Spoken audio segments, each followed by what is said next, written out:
नमस्ते दोस्तों, उम्मीद है ये वीडियो आपको पसंद आएगा। अगर आपको ये वीडियो पसंद आया है तो कृपया इसे लाइक करें और अपने दोस्तों के साथ शेयर करें। साथ ही हमारे चैनल को सब्सक्राइब करना न भूलें ताकि आपको हमारी आने वाली वीडियो की सूचनाएं मिलती रहें। तो चलिए बिना किसी देरी के शुरू करते हैं। कर्नाटक के हिजाब विवाद पर सुप्रीम कोर्ट ने अपना फैसला सुरक्षित रख लिया है। मामले में 10 दिन तक चली बहस गुरुवार को पूरी हुई। जस्टिस हेमंत गुप्ता और सुधांशु धूलिया की पीठ इस पर फैसला सुनाएगी। यह 16 अक्टूबर से पहले आ सकता है। कारण है कि इसी दिन जस्टिस हेमंत गुप्ता रिटायर हो रहे हैं। शीर्ष न्यायालय में कर्नाटक हाई कोर्ट के फैसले को चुनौती दी गई है। हाई कोर्ट ने शिक्षण संस्थानों में हिजाब पर बैन हटाने से इनकार किया था। उसने कर्नाटक सरकार के आदेश को कायम रखा था। मुस्लिम लड़कियां स्कूल और कॉलेज में हिजाब पहनने का अधिकार चाहती हैं। हाई कोर्ट ने माना था कि हिजाब इस्लाम धर्म में अनिवार्य धार्मिक प्रथा का हिस्सा नहीं है। कर्नाटक सरकार ने 5 फरवरी 2022 को एक आदेश दिया था। इसमें स्कूल कॉलेजों में समानता, अखंडता और सार्वजनिक व्यवस्था में बाधा पहुंचाने वाले कपड़ों को पहनने पर बैन लगाया गया था। हाई कोर्ट का फैसला सुप्रीम कोर्ट में पलटा जाएगा या इसे कायम रखा जाएगा, यह उन दलीलों से तय होगा जिन्हें रखा गया है। याचिकाकर्ताओं की ओर से सीनियर एडवोकेट कपिल सिब्बल, सलमान खुर्शीद, देवदत्त कामत, राजीव धवन और संजय हेगड़े सहित 20 से ज्यादा वकीलों ने दलील पेश की है। आइए यह उन दलीलों के बारे में जानते हैं जो हिजाब के पक्ष में याचिकाकर्ताओं ने रखी है। याचिकाकर्ताओं की दलील है कि हिजाब का जिक्र कुरान में है। जो कुछ भी कुरान में है वो फर्ज है। कर्नाटक के एडवोकेट जनरल प्रबलिन नवर्गी ने कहा था कि 3 तलाक और मोक्षी इस्लाम में अनिवार्य धार्मिक प्रथा नहीं है। यही बात हिजाब पर लागू होती है। वहीं वरिष्ठ अधिवक्ता सलमान खुर्शीद ने दलील दी कि 3 तलाक या मोक्षी के उलट हिजाब का कुरान में जिक्र है। कुरान में जो कुछ भी लिखा है वो फर्ज है। फ्रांस और तुर्की जैसे देशों में हिजाब पर बैन है। हालांकि इस बात से मुस्लिम महिलाओं को फर्क नहीं पड़ता है। इसके जवाब में कहा गया कि इन देशों की विचारधारा अलग है। जिस तरह की सकारात्मक धर्मनिरपेक्षता भारत ने अपनाई है वह उनसे अलग है। फ्रांस में आप क्रॉस नहीं दिखा सकते हैं।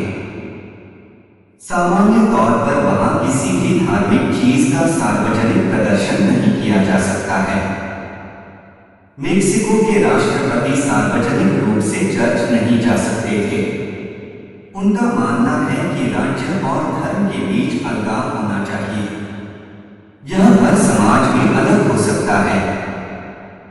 सॉलिसिटर जनरल ने दावा किया था कि स्कूलों में हिजाब पहने मुस्लिम लड़कियों को देखकर दूसरा समुदाय भगवा शॉल की मांग शुरू करेगा। लिहाजा सरकार का आदेश व्यवस्था को बनाए रखने के लिए उचित है। इसके जवाब में यह दलील दी गई है कि यह नहीं बताया गया है कि हिजाब पहनने से दूसरे छात्रों का किस मौलिक अधिकार का हनन होता है।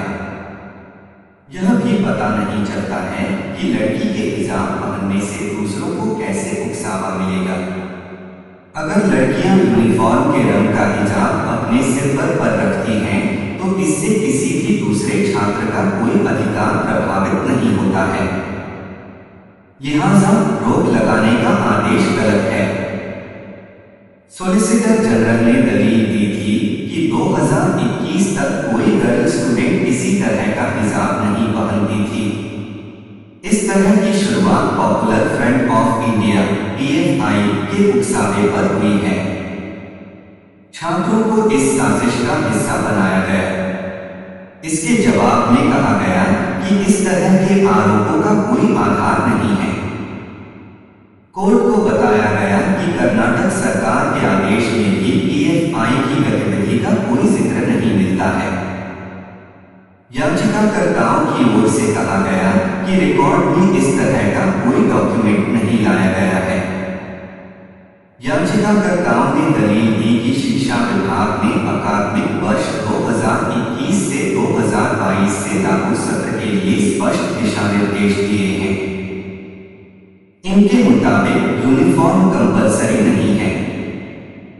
5 फरवरी को कर्नाटक सरकार का आदेश इन दिशा निर्देशों को सुपरसीड नहीं कर सकता है।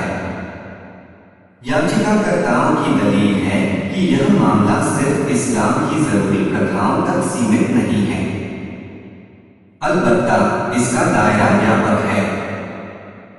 यह इंसान के ज़मीर, उसकी संस्कृति और निष्ठा से भी जुड़ा है।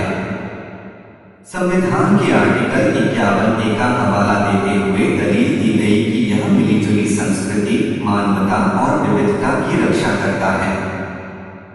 इस अनुच्छेद में से यह निकालकर नहीं कहा जा सकता है कि आपको एक जैसा होना है। याचिकाकर्ताओं ने दलील दी कि कर्नाटक सरकार का सर्कुलर यह नहीं कहता है कि किसी धार्मिक प्रतीक की अनुमति नहीं है। बजाय इसके यह सिर्फ हिजाब की बात करता है। इसे सिर्फ एक समुदाय मानता है।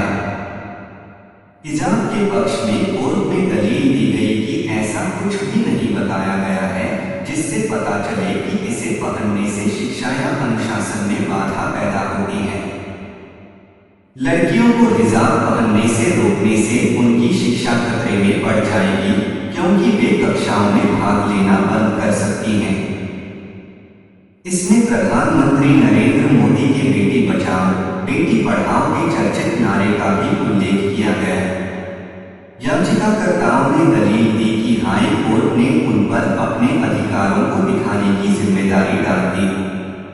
उनसे इसके पक्ष में सबूत लाने को कहा गया, जबकि कोर्ट को यह देखना चाहिए था कि राज्य ने जो बैन लगाया वह मान्य है या नहीं। अगर आपको ये वीडियो पसंद आया है तो कृपया इसे लाइक करें और अपने दोस्तों के साथ शेयर करें। साथ ही हमारे चैनल को सब्सक्राइब करना न भूलें ताकि आपको हमारी आने वाली वीडियो की सूचनाएं मिलती रहें।